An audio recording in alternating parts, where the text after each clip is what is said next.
brain slews, slick with ectoplasmic juice. Ecstatic energy, a fire that fuels our memory. What genealogy with spiritual topography? Questions for your answers. We are data necromancers. Hello, motherfuckers. hi guys. I got in late last night, but that don't mean that we stop podding. Never stop podding. We never stop podding. Never stop podding. Hi Riley. Aww. What is happening, Riley? Hello. How was your day at daycare? School? Daycare? Dude, I remember once I was at daycare and this lady stole one of my books. You went to daycare? Yeah, when I lived in DC, my Aunt Carol and Uncle Steve went to work, and How old were you? I was in first grade. But we had these cool encyclopedia books of like things for kids to like learn and do and activities and stuff, and I brought one of them in to like share with the lady who did the daycare, and she just kept it. She never gave it back. Why? Because I was a kid. My levels are really low. She stole my book. What a righteous bee. But, you know, hopefully she used it to entertain a bunch of kids for years and years after that. So, to the kids. Oh, Next wants to know if this is a cooking channel. Megan, aka Rubbish Cook, is passionate about turning. How would you describe your cooking? So what I am doing is taking what is seen as maybe you throw it away, or maybe it's not the best foods that you can have, but then you use your skill, you use your creativity and your imagination to transform it in an alchemical way into something that is gold. So it's cooking, but it's like cooking from the hip to feed the heart. So suck it. Next has been sharing photos of his culinary journey. Oh, So you gotta on the Discord? On the Discord, you gotta hop in. On the F&B channel?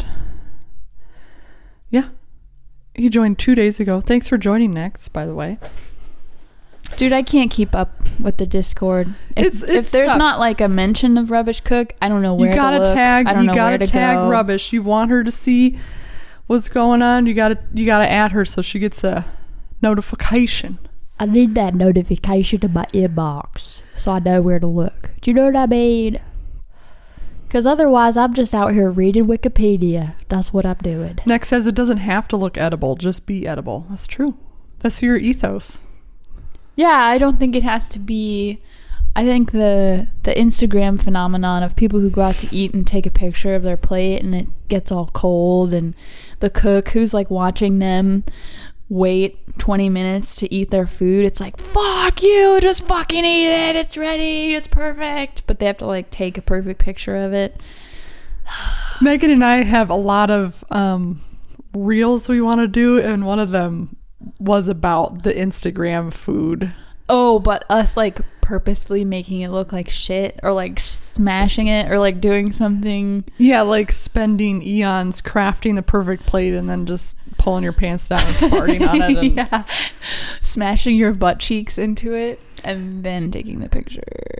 yeah, it sucks sometimes being a female because our bodies have been so highly sexualized that you can't do funny stuff with your butt. I think that should be part of our ethos, though. Like reclaiming our bodies. Like our bodies, we can do whatever we want with them, regardless of the male gaze or like the, you know, lesbian female gaze. We just want to smash our butts into the food. Infiltrating gaze. the consumption gaze, the gaze who wants to own you and manipulate you. But like, fuck, just let us do it. I've got a Batman tattoo on my butt. I remember we were jumping in the bouncy house and you were wearing a dress and we were bouncing and you were like, oh, almost showed off my Batman tattoo. It was important to me to get the dumbest thing I could get. Wait, so it's like the bat sign? I looked I had to really sift through my connection to Batman because I grew up watching all the movies. Yeah. I just picked the Christopher Michael Nolan Keaton one. Yeah. Yeah. I should have, looking back at it, I wish I would have gotten a tackier, like the Michael Keaton, the round jammer. I just got it out of the way. Oh, wait, but yours was Val Kilmer. We've talked about our favorite Batmans before. Dude, Val Kilmer is he is an elusive, mysterious character. And persona, like in his real life. Like when I rediscovered him and I found out he was on Instagram reciting scenes from Tombstone in his bathtub after he had tracheotomy, some sort of throat cancer, but he didn't believe in modern medicine, so he has a different kind of voice now. I just fell in love, and there's a really sweet documentary about him and how good of an actor he was and how tough Hollywood is, and he is still being our Huckleberry. It's true. Speaking of modern medicine, we were just talking about allergies and how modern medical apparatus is not super informative when you go to them with an allergy issue. We found out you're allergic to mice. I'm allergic really helpful. to mice. Okay, cool. And the food one was even worse. It was like peach, green pepper, and yeast. But that, I don't know. I've never had reactions eating those things before. And I don't eat those things. Like yeast, yes. My follow-up question would be, is yeast still alive after you bake it into bread? And does it still affect you with its dead body? I would assume blasting something that's microbial with 425 degrees for die. 25 minutes, it would die. So after all my itchiness and all of my what I thought was food reactions, whatever, inconclusive results from allergy tests. So I'm going to try a non-establishment approach. Yeah, I don't think we had the microphones going, but my best friend at the time, Adam, couldn't eat meat, vegetables, fruit, bread, he couldn't eat anything. He was on a strict baby formula diet, and we would go to the Mayo Clinic as the Mayo Clinic desperately tried to figure out what was going on with him. And I was in the room when the doctor went, "Oh, we don't know. We put you through the ringer, you shit in a bucket, you did all the things, and we still have no idea why. We tasted your eye juice. Eating anything." Yeah, we licked your pineal gland. Your corneal gland, your corn quagmire gland, and we still can't figure it out. And so they gave up and sought alternative medicine, and I watched him eat food without having to go to the ER, which was a testament to ancient aliens. To alternative medicine. Movie Nature says, "Are you from Minnesota?" I am from northeast Minneapolis. Teresa said, guys, check out... Oh. Hi, Teresa. Hi, Teresa. Hi, everybody, but especially Christ Teresa. on our left-right brain works. What? Teresa says, check out Lane Mickelchrist on how our left/right brains work. He just had an interview on Unheard, and it was excellent. That made me think of how a woman's brain, a female brain, has more verbal communication going on between the two hemispheres. Like the right and the left tend to communicate more, and the male brain doesn't. How do you think that affects our intersocial activities? Heavily. I don't know. We've talked about this before. We were talking on the last podcast how you were the male-female divide. You were making big strides in understanding femininity more. Yeah, true. Yeah, I feel comfortable with it. If I want to wear earrings, sometimes I will. So is that what you read about in your brain book? Sometimes we seek to adorn our face, earlobes, our face areas draw attention to the face, the butt. Shall we talk about our prospective weekends? Yeah. Hit me with the motorcycle jam first. Motorcycle jam. Harley's in Mojave. Dude, Mojave's fucking beautiful. I gotta make more of an effort to Tell me where that is again. Spend my time in the desert. It is 2.5 hours north of LA. Northeast of LA. And I was nervous, right? Because I'm nauseous all the time. I'm heavily fatigued doing all the 3D human printer crap. And God, we landed in LA. We got an Uber, and in the Uber I was like, oh, I need to swallow my vomit. We were in a Tesla, and there's it accelerates so fast that I was like, oh God, I don't want to puke in this car. And I didn't bring any like medicine with me. Yeah. Righteous, because I brought all the GoPros that don't work. Shot. I brought all the microphones. Shot. Go to the Harley Fleet Center, pick up a gigantic bagger. I'm nervous. I've only ridden one for 20 minutes, but I'm like, it'll be fine.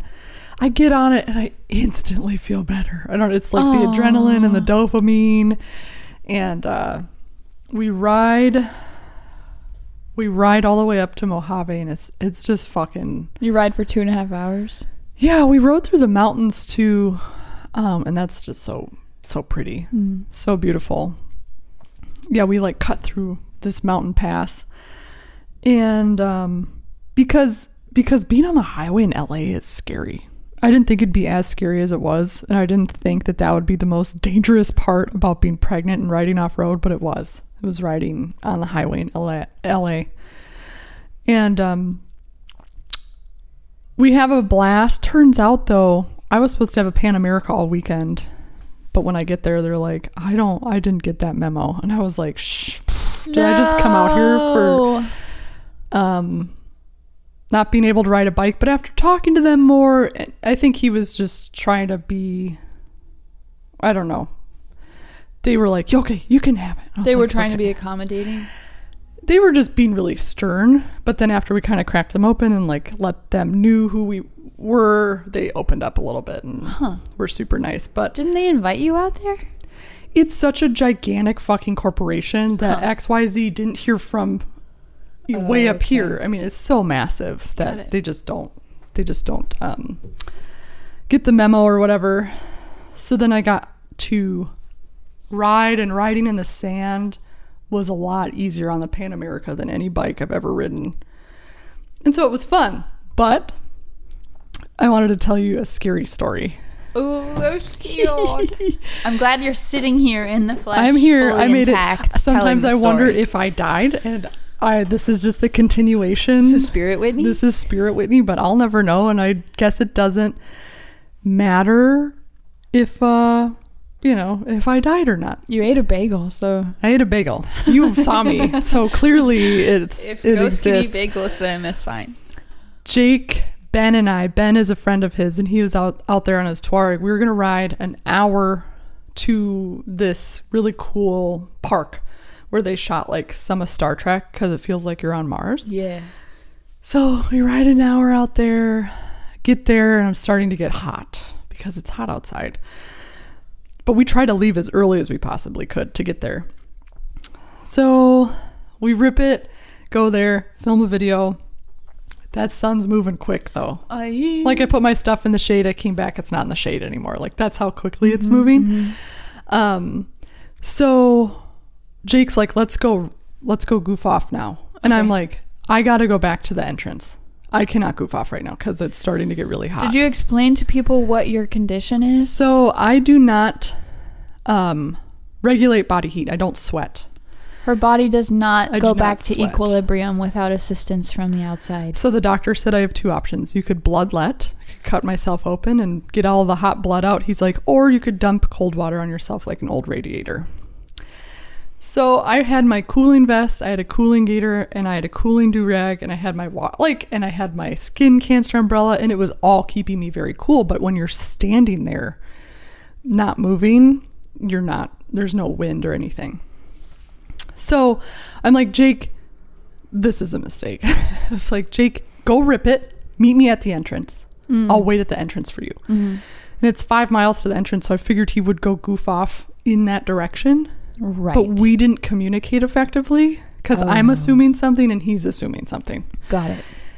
So I'm on my way back to the entrance.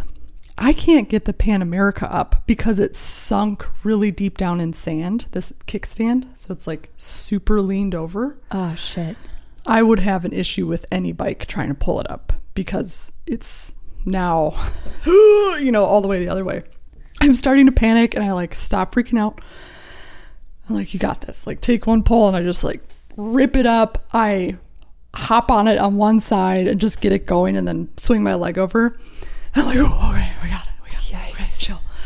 So I start going to the entrance. I don't see either of them anywhere, and they're not on my cardo anymore. Ooh. And it's mirage, right? Oh, for no. miles. And I'm like, I thought I would see like a trail dust or a teeny little helmet or something. Nothing. I was like, fuck, okay. So I'm riding to the entrance and I'm worried I can't see them because I don't know where they went. And I get to the entrance, pop out the umbrella, and there were cars going, like, if I had to guess, 6 or 7 miles an hour. Why? I, like, blasted by. I don't know. Like, what are you guys so afraid of? This is just, it's like sandy, silty, rocky. Yeah. I don't know, it's flat. I don't know why you're going so slow.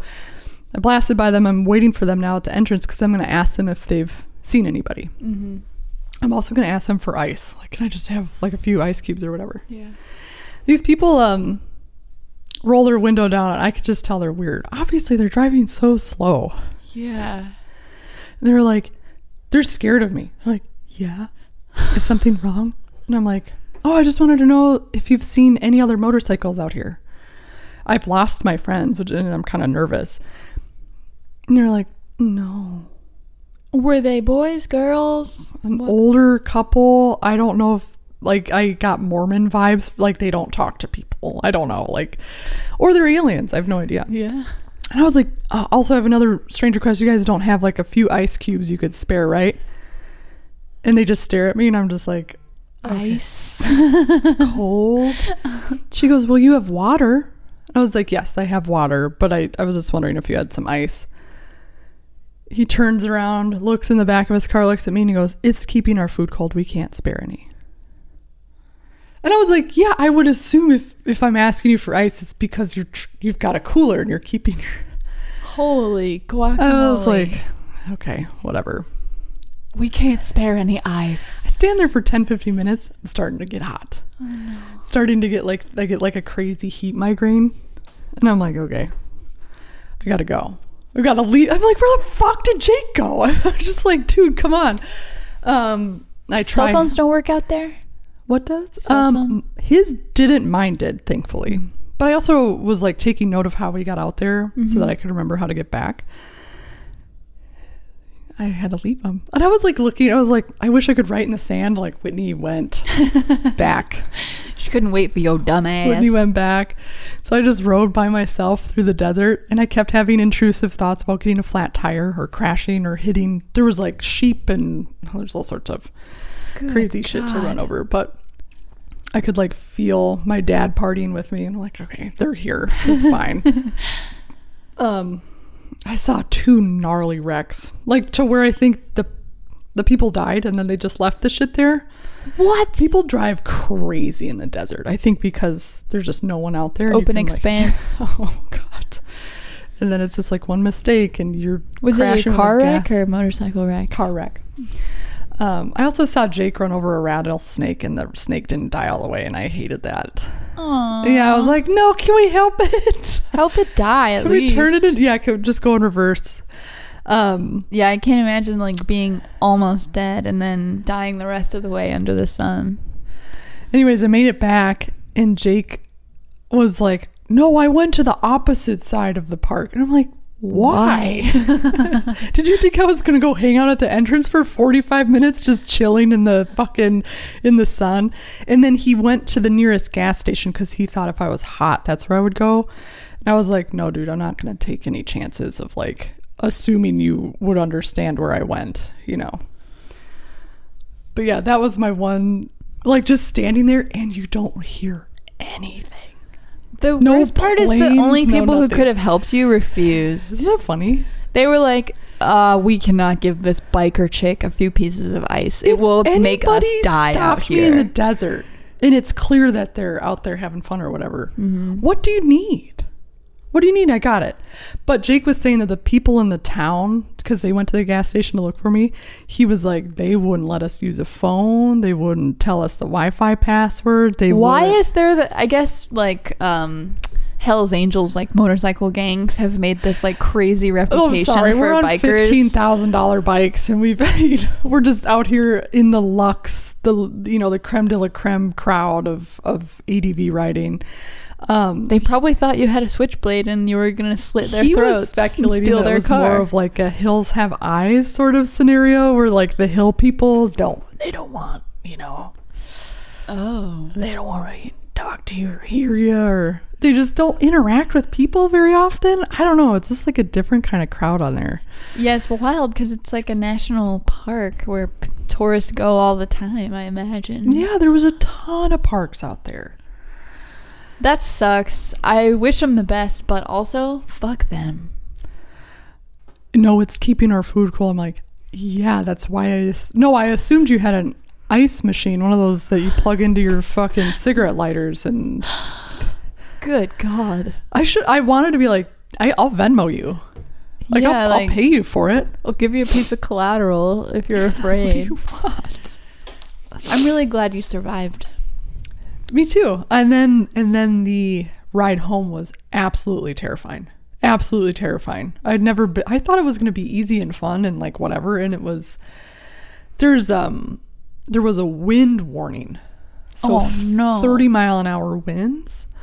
And then I had a dual sport helmet on, so it's just like so stressful because the helmet's catching and my head is shaking and I can't see, and then there's signs everywhere that are like, caution, it's windy. And I'm like, yeah. And then you finally get out of the desert and then you get into the valley, and then it's like even windier, but now you're way high up in the mountains, just like Getting blown off the mountainside. and everybody's cutting you off and everybody's running into you, and like so many people like almost merged into me, and Jake's telling me to pick up the speed because just to get out of there, and I'm like, no, like I'm already so distracted by all these unpredictable drivers that, and there was like 2 motorcycles that zipped by us, but they're lane splitting. They're going in between stuff. I'm on a fucking low ride. I was like, I don't want to do it. It's not my bike. I don't like, this sucks. Yeah, I'm glad that you trusted your intuition in those instances because that's what's going to save you. Yeah, I need a large margin of error here. And if I'm going to ride a mountain road I don't know that has traffic, wicked traffic on it, I'm not risking it.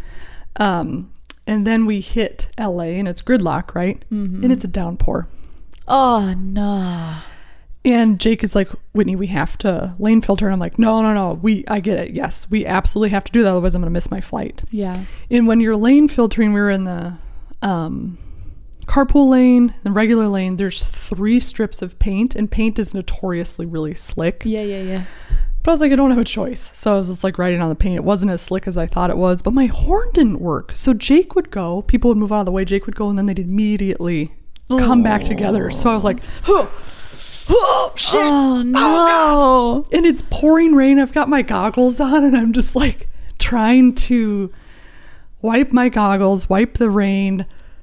Everybody's almost crashing into me. I was laughing and I wanted to cry because it was so miserable. I had to pee the whole time. No. I pictured Abe Simpson when they look at his x-ray and they say his kidneys are both exploded. Oh, no. And then You didn't just let it rip because it wasn't your bike? I thought about just peeing my pants because I was like, that'll be way easier. But it's hard psychologically as you're maneuvering through traffic to like pee but also not die. I'm sure it just takes practice. Yeah. Gee, And I didn't have it would have been so much more grounding to have the map, right? But Jake has it on his navigation system. So you're locked on him visually, like trying to follow I'm like, him. we got 10 minutes left, 40, 50. Like, I need to know so that I can psychologically keep it together. Right. I just need to know that there's an end. My gas light comes on. What else could happen? Good God. I'm starving. And then that guy almost crashes into me, but gets immediately pulled over because the cop saw what happened, which was so tight. And then get to the place. I pee. Oh my God. So triumphantly. Oh my God. I was like, this is heaven. This is heaven on earth. Yeah. Just getting to pee in a toilet when you haven't got to pee for 2 hours and 40 minutes.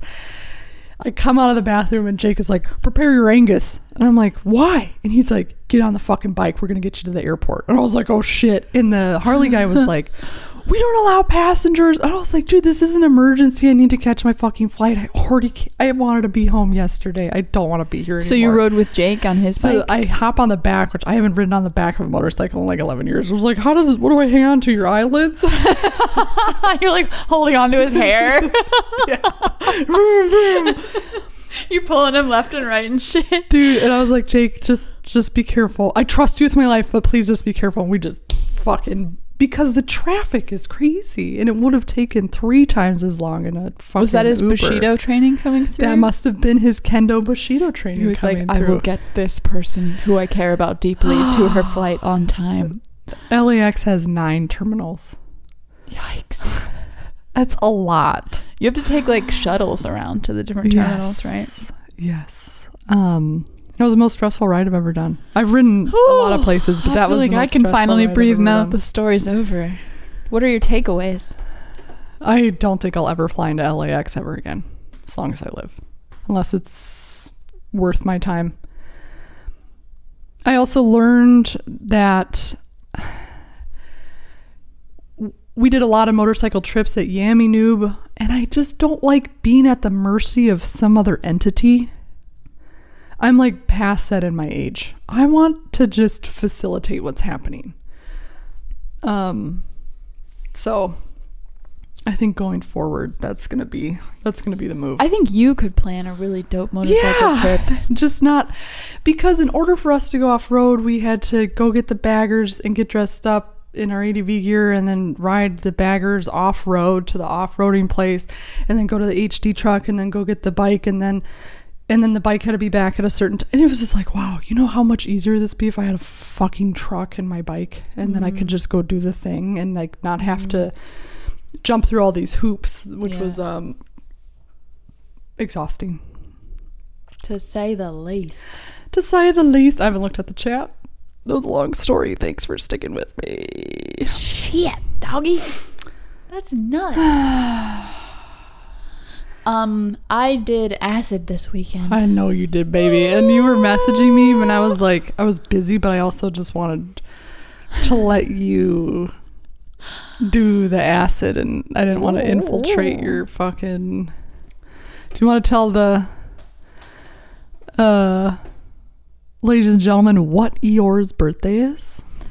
Yes. So for almost 60 years, Austin has held this festival that's in celebration of Eeyore's birthday. So I guess there was a couple of college kids back in the 60s who were studying A.A. Milne or whoever the person was who wrote Winnie the Pooh.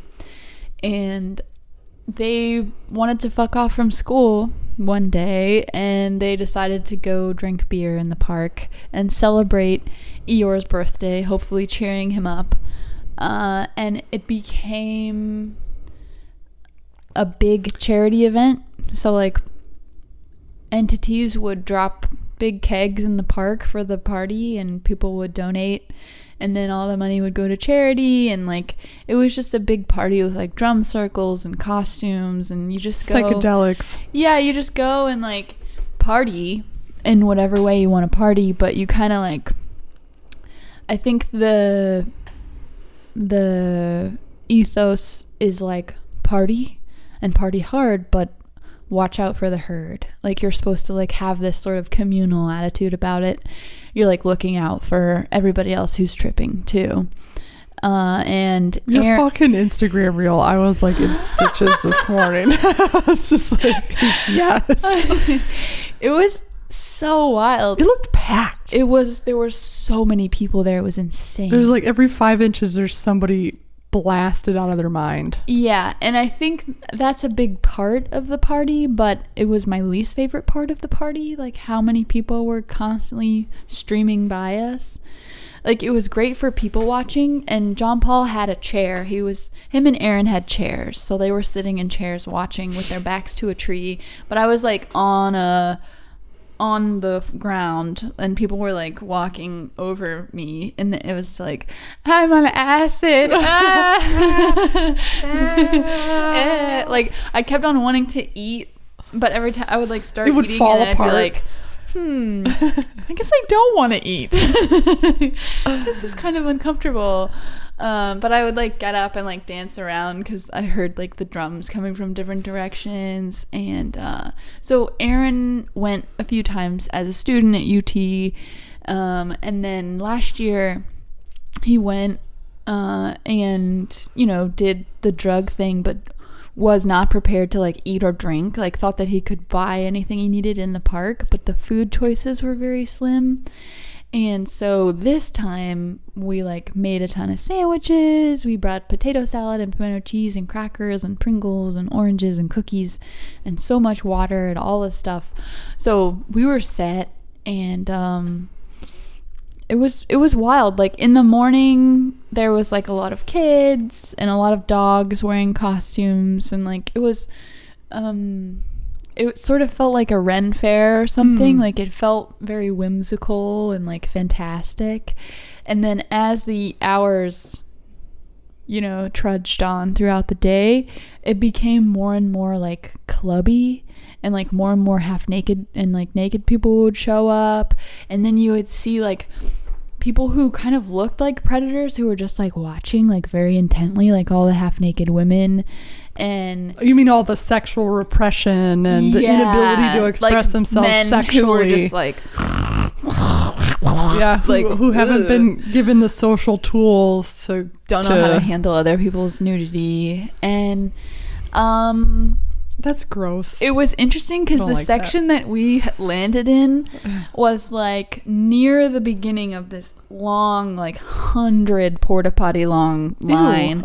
It was near that. It was in the shade, so we were like under a tree. But I called it like the catatonic dad zone because there was several groups of dads around us who were just like posted up with their camping chairs, and they were drinking so much beer. I don't know what else they were on. They were like passing around joints like everybody else was too, but they were in such a state of stupor that how many guys did you find that are gripping like the tree or the pole? Because there were a couple of people. They found the thing that is stable. There was a little clip in the reel that I made where the guy's like, always see that they need the thing. Shit. You need to find your anchor when you're on drugs. That'll just never let you down, and it's usually a pole or a tree. There was a cool realization that I made because I was afraid I haven't done acid. I've done acid once prior to this experience, and I was in high school.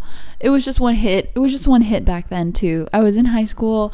I was with my friends, David. We called them by their last names. And we all did acid together, and it was a beautiful, pleasant experience. I remember like looking up in the direction of the sun and like understanding the truth of like being alive and being a living thing.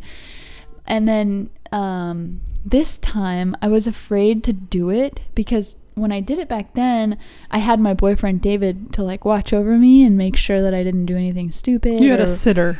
Basically, he was on acid too, but he was like with it enough to like make sure I didn't die. And this time I didn't feel like I had anybody to like watch out for me, and I was worried that I was going to get into some kind of situation that I couldn't handle. But I found that I was actually watching out for other people. And this woman she was bare-breasted. She had like a flower crown on and like this long skirt and like this glittery makeup and stuff, and she was wandering around by herself. And I remember being like, hey, are you okay? Because she looked like she was about to start crying. Aww. And I was like, are you okay? Do you need anything? And I'm like tripping, and she's probably tripping. God, kudos every time. I've done a lot of acid. I have never gone in public. It was wild. And I was like, do you need anything? And she was like, I just need some water. And I was like, we have water. And I opened the cooler and I got her some water, and she was like, thank you so much. And she just like went on her way.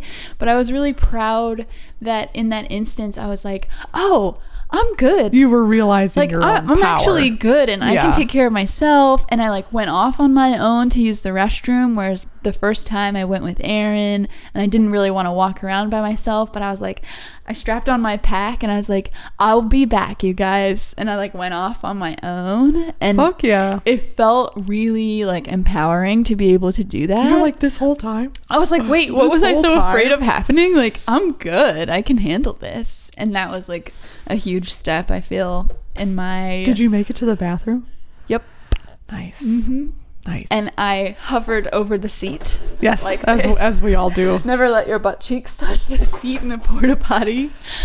And Emma and Madeline showed up. Oh, cool. And they weren't tripping, but, you know... I figured since you had a clip of her eating a turkey leg, that I was like, you're definitely not tripping. Right, yeah. Because nobody wants to eat a turkey leg when they're on when acid. we first got there, John Paul saw somebody, like a ton of people like eating turkey legs, and he was like, I want a turkey leg. And then when Aaron and I were walking around, I was like, your husband wants a turkey leg. So we went and You gotta waited feed in your line. husband, my guy. And then Emma came to where we were like camped out, and she was like, I really wanted a turkey leg, but just like a bite of one. And I pulled John Paul's out of the cooler, and I was like, you can have a bite of his. And Madeline like braided all of our hair, and it was sweet.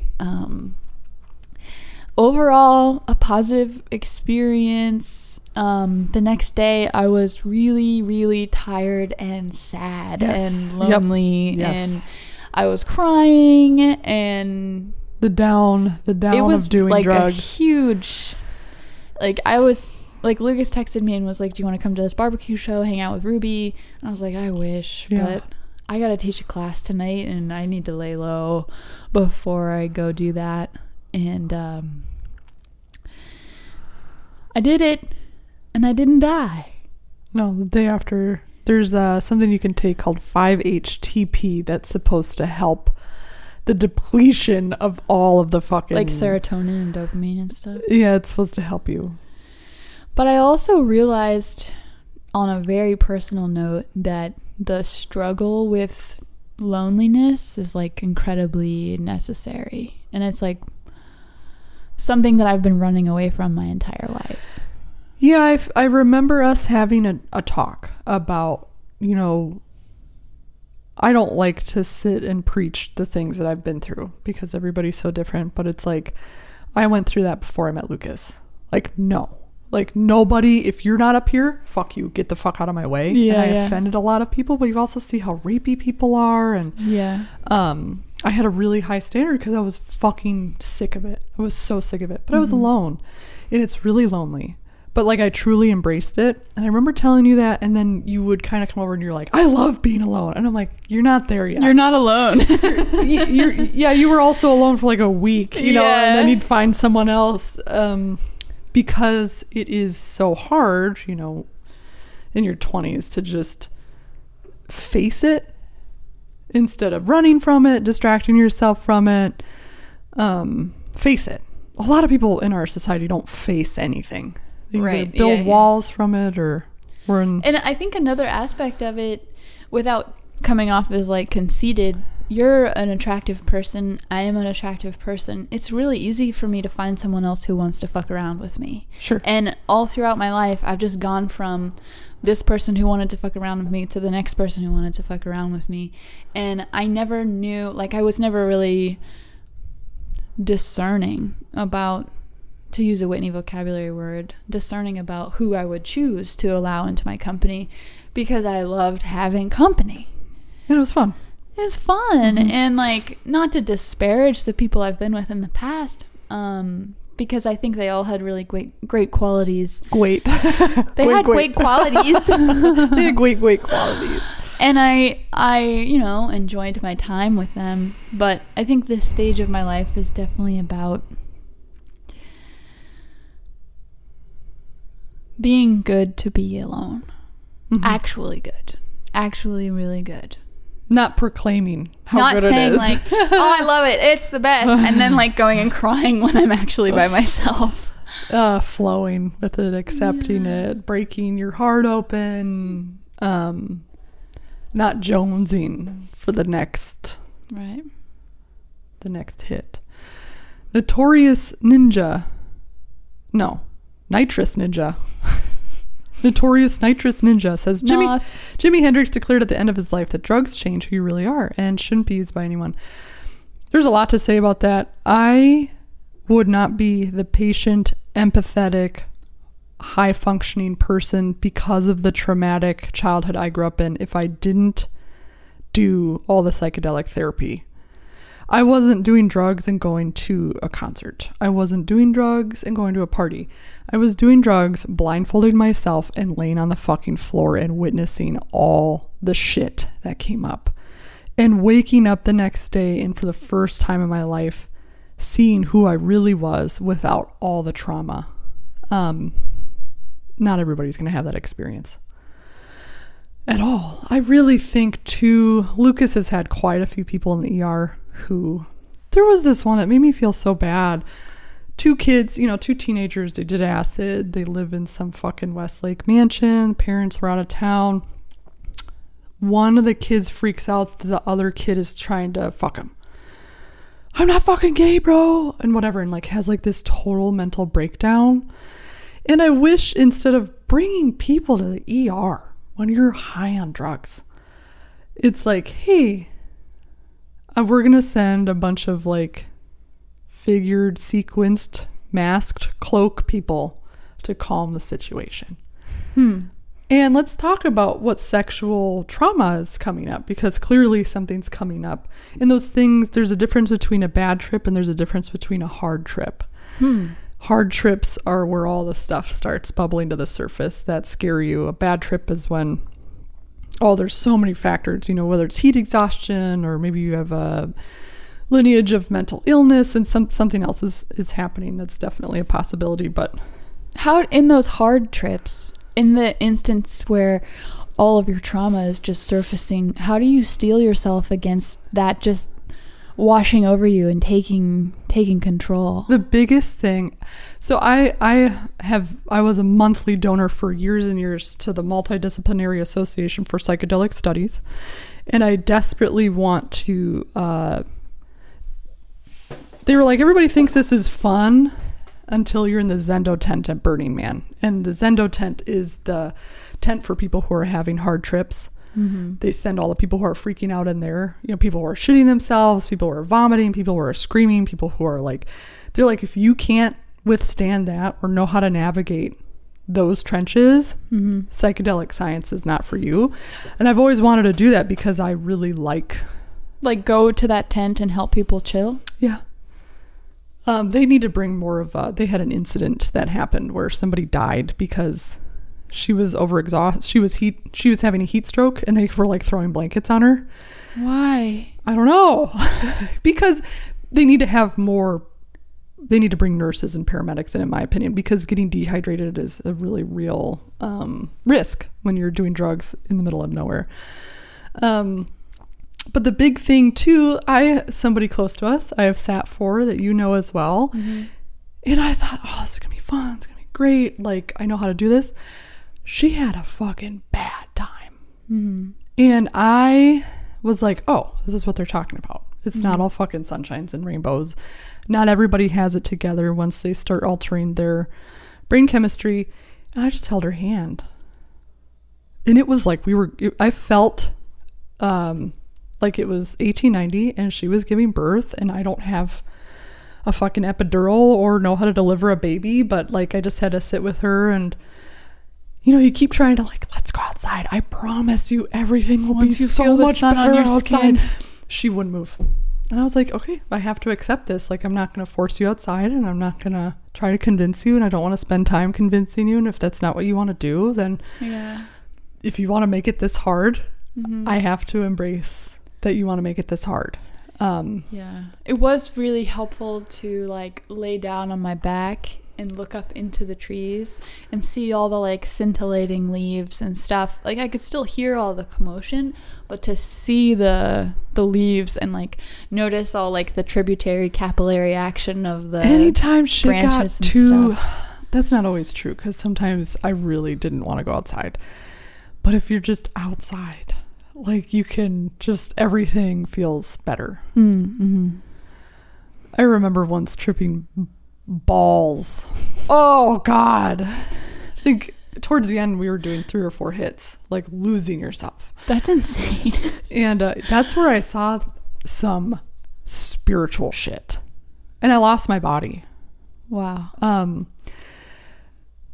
We turned on the TV and we knew that commercials were going to freak us out, so we were desperately trying to get to like, you know, the History Channel thing that we wanted to watch. Yeah. And it was a montage of all these like obese people, like, oh no. And I was like, no. And then of course Lucas and I are like inches from the TV, and it's just like fat people opening up the fridge, and they're like, don't you want another piece?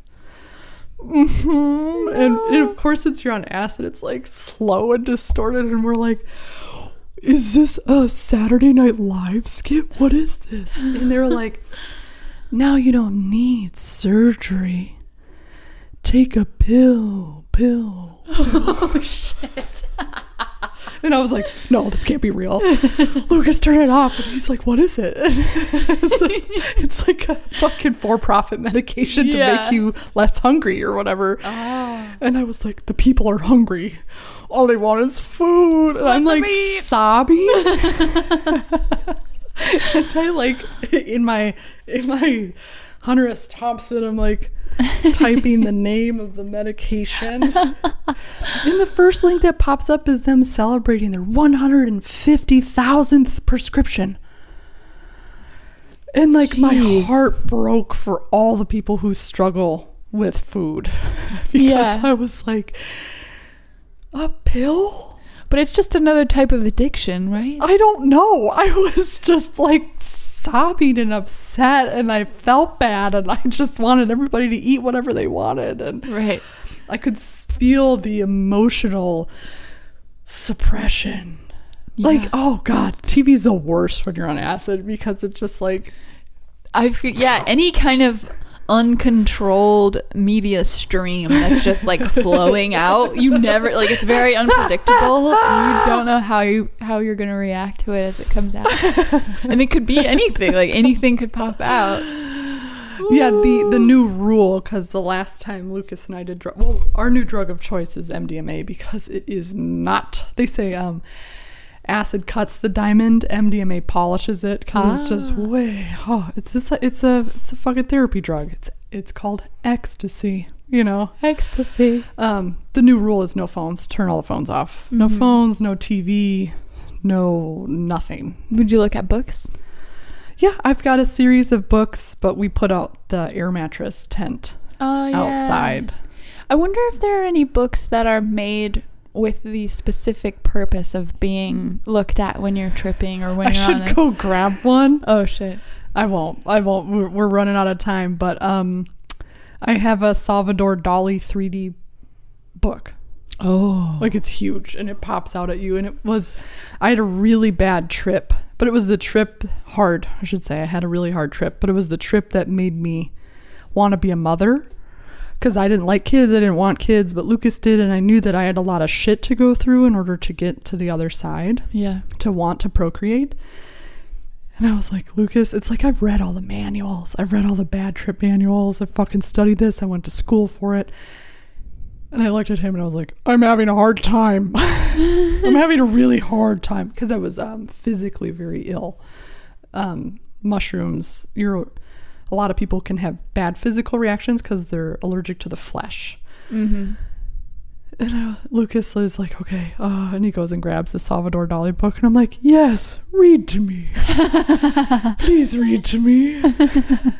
Suddenly I was comforted by these like Melting clocks. Like the book understood me, I understood the book. Elephants on stilts. Yeah, it's just like, oh yeah, there's people, oh yeah. Get the Huxley book out, please. Yeah, gee whiz. Transformative Weekend, no? Transformative Weekend. Nick says he's waiting for a call from a psychiatrist to try mushroom therapy for drug-resistant depression. Lucas actually had treatment-resistant depression and was desperately trying with acid and psilocybin. So if you could maybe switch to but what really changed his relationship with depression was MDMA. Psilocybin is mushroom, right? Mm-hmm. There are lots of trials for MDMA. What I've noticed with people who suffer with anxiety and depression, the MDMA was a really good, but also try whatever. I mean, if you're on that path, but just as my personal experience to see my husband alter his relationship with depression and OCD and anxiety, it was MDMA. MDMA should be legal in a year or two. It really got fast-tracked, so stay tuned. What is for it? That. Well, let's look before I make a fool of myself. I don't think you would make a fool of yourself.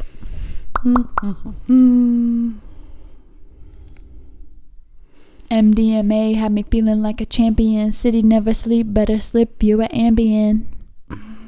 It acts by increasing the activity of the neurotransmitters serotonin, dopamine, and noradrenaline. It is in the amphetamine family. It is a stimulant. So it makes you happy. A phosphate group, a sugar group, and one of the 4 types of nitrogen bases. It must be one of those DNA. Why did that come up for MDMA? Stupid Google. Deoxyribonucleic acid. You got it. But I figured just like any other drug, you're like left feeling kind of weary and worn and empty afterwards, right?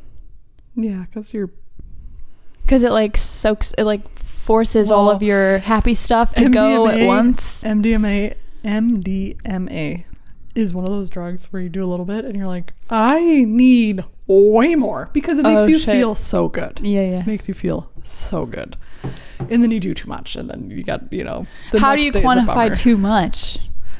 Is it like in the experience or in the after experience that it's too much? Both. When Lucas and I are licking the plate it was on, you're like, okay, cool it.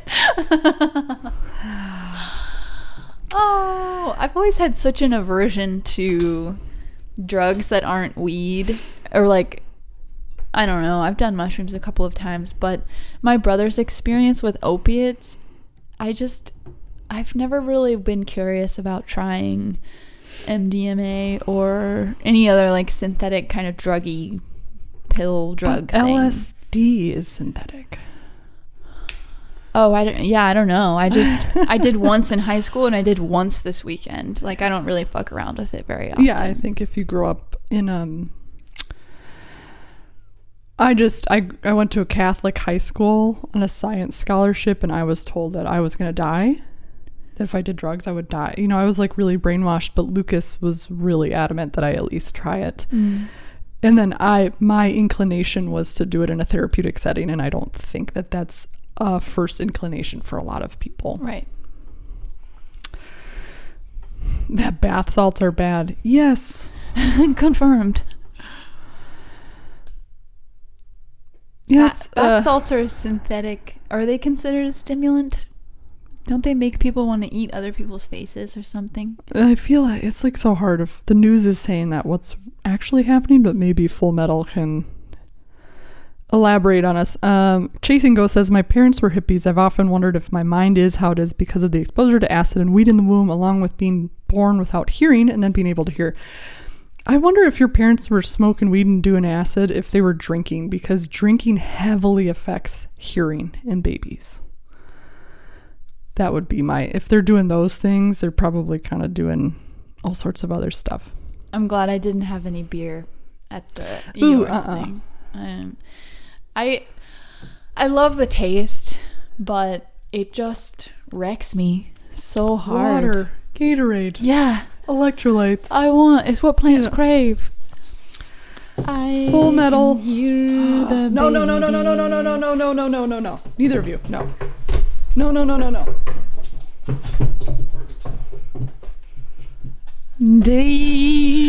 My dogs want to marry Megan. I don't know if you guys know that. He's my husband.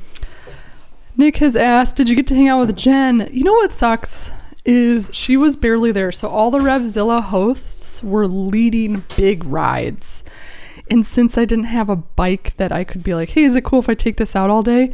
I didn't get to go ride with them. And I really wish that I did. But I definitely know that was not my last time going to that. I'd like to maybe go next year because I was already thinking, we came up with a name for the baby. Do you want to hear it? What is it? Lydia. I love it. Lydia Amadeus.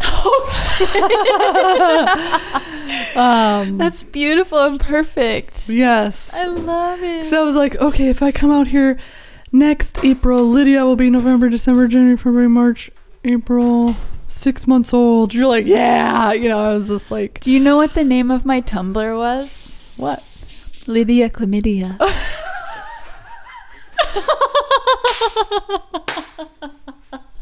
What the fuck?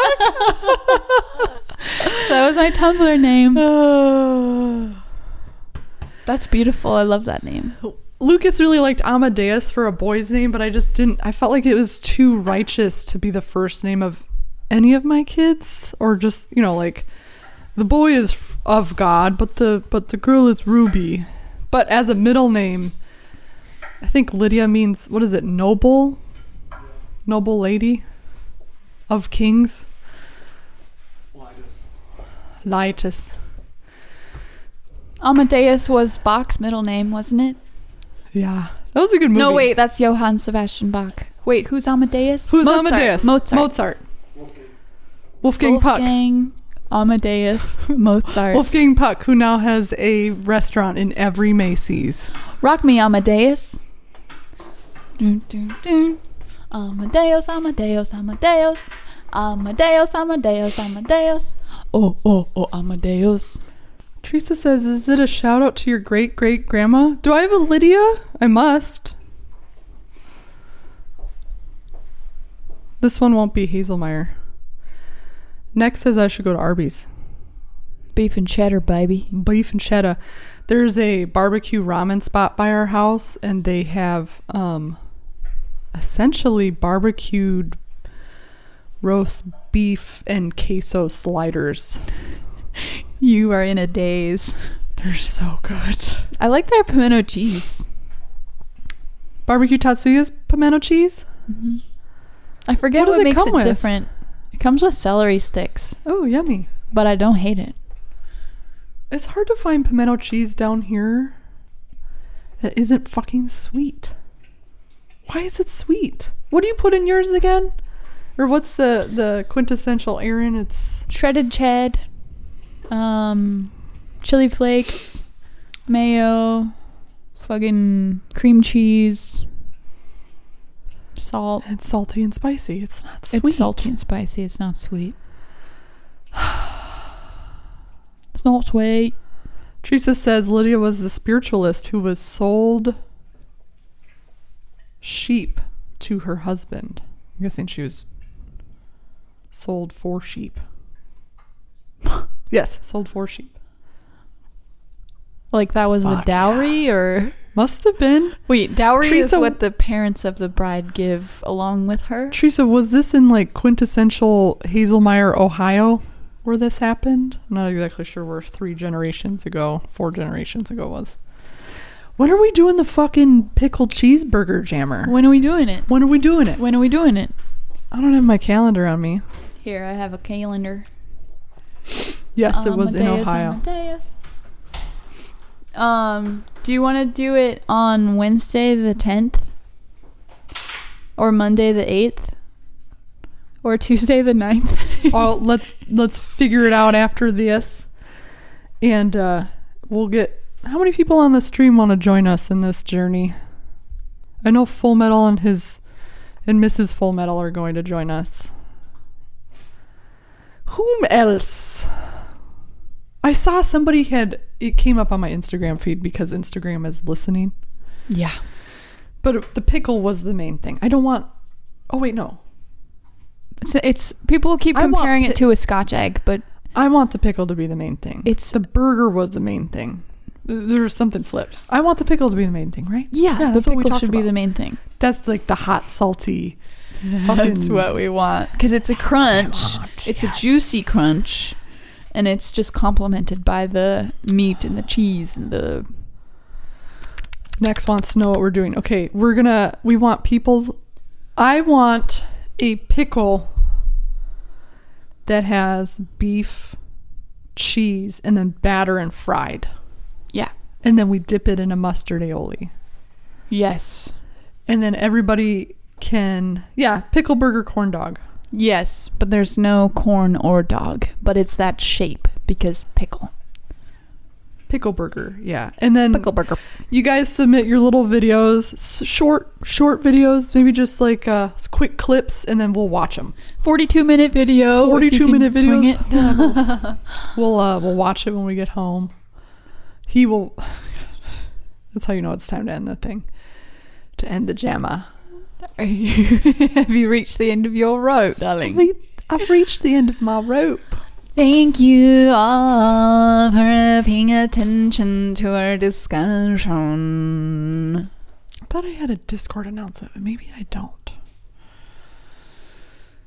I wish I could turn the webcam around so that you guys could see Lucas snacking on an apple. Snacking hort. Snacking hort. Snacking hort. Lucas, we love you. Your Discord is here for you. He's not interested in the camera. No. Any closing bits? What a good weekend, a transformative weekend. Truly. I made it back, or at least I'm under the impression that I made it back. I'm pretty sure if anybody could here. quantify or prove to me the reality that I'm currently living, that would be great.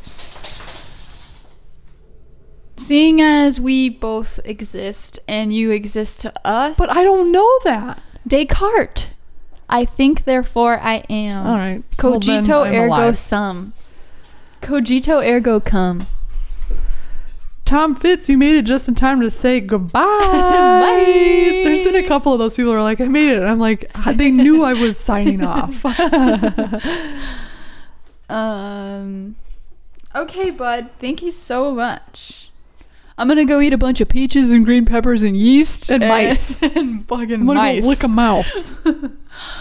Bye. Te quiero mucho. Bye. Bye.